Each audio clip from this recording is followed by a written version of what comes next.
Magandang araw sa inyong lahat. Welcome sa isa na namang kakaibang episode ngayong araw. Alam niyo ba na kahit ngayon na year 2025 na ay wala pa din itatala sa kasaysayan o napaka-imposible pa din ng eye transplant? Ano nga ba ang katotohanan ng mga posibleng paraan upang may panumbalik ang paningin ng isang bulag? Tara at alamin natin. Ang pagkabulag ay isang uri ng kaso kung saan may iba't ibang dahilan ng sanhi nito. Narito ang ilan sa mga sanhi kung bakit nagkakaroon ng pagkabulag ang mga mata. Nariyan ang cataract, pag-uulap ng lente ng mata na nagdudulot ng malabong paningin at posibleng pagkabulag kung hindi magagamot. Glaucoma, pagkakaroon ng mataas na presyon sa loob ng mata na nagdudulot ng pinsala sa optic nerve. Diabetic retinopathy, pinsala sa mga ugat ng retina tulad ng hindi kontroladong diabetes.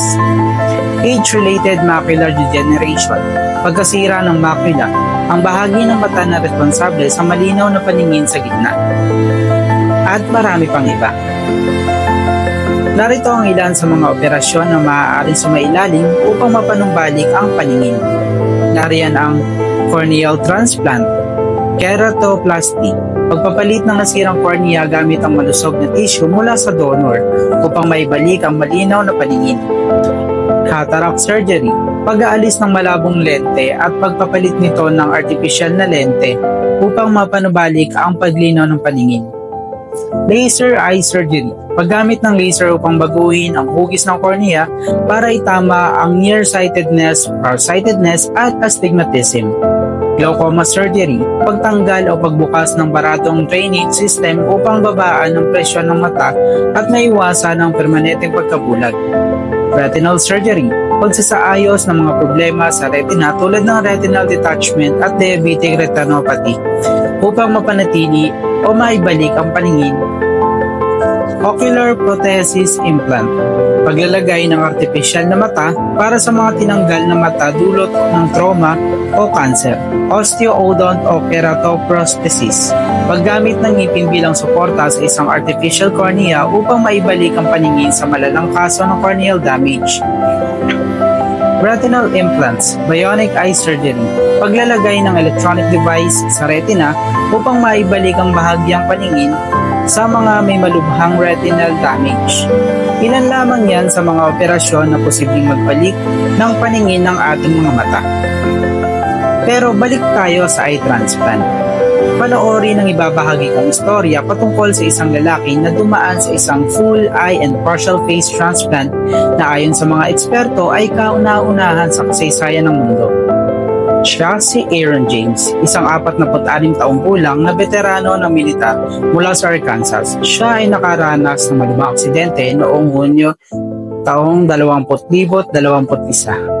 Habang nagtatrabaho bilang lineman, nakaengkwentro siya ng 7,200 volt na kuryente na nagresulta sa pagkawala ng kanyang kaliwang mata, kaliwang tuklap ng mata, ilong, labi at malaking bahagi ng kanyang mukha.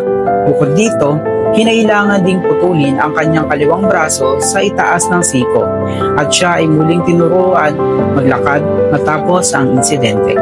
Noong Mayo 2023, sumailalim si James sa isang makasaysayang 21 hours na operasyon sa NYU Langone Health kung saan pinangunahan ni Dr. Eduardo D. Rodriguez ang isang koponan ng mahigit 140 medical na professional. Ang operasyon ay kinabibilangan ng unang buong eye at partial face transplant sa mundo.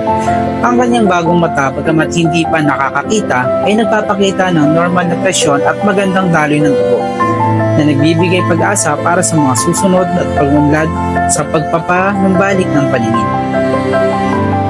Matapos ang operasyon, nagbalik si James sa kanyang pang-araw-araw na buhay sa Arkansas.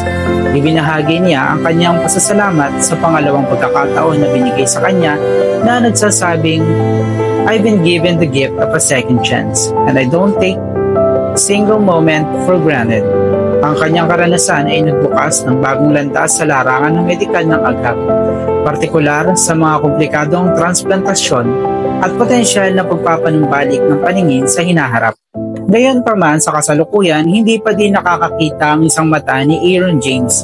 Ngunit ang magandang response ng pagdaloy ng dugo nito ay maituturing na isang magandang kaganapan sa larangan ng medisina.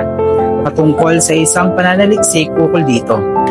Ang dahilan kung bakit napaka-imposible ng eye transplant ay dahil sa isang pangunahing hadlang sa buong eye transplant ay ang komplikadong koneksyon ng optic nerve sa utak.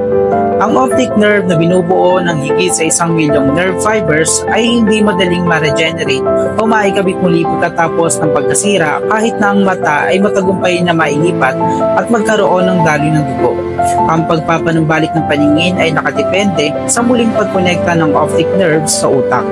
Nakasalukuyang isang malaking hamon sa medical na agham. Palaging tatandaan na ang kalaman ay biyaya, kaya naman share your blessings, ika nga. Now I know.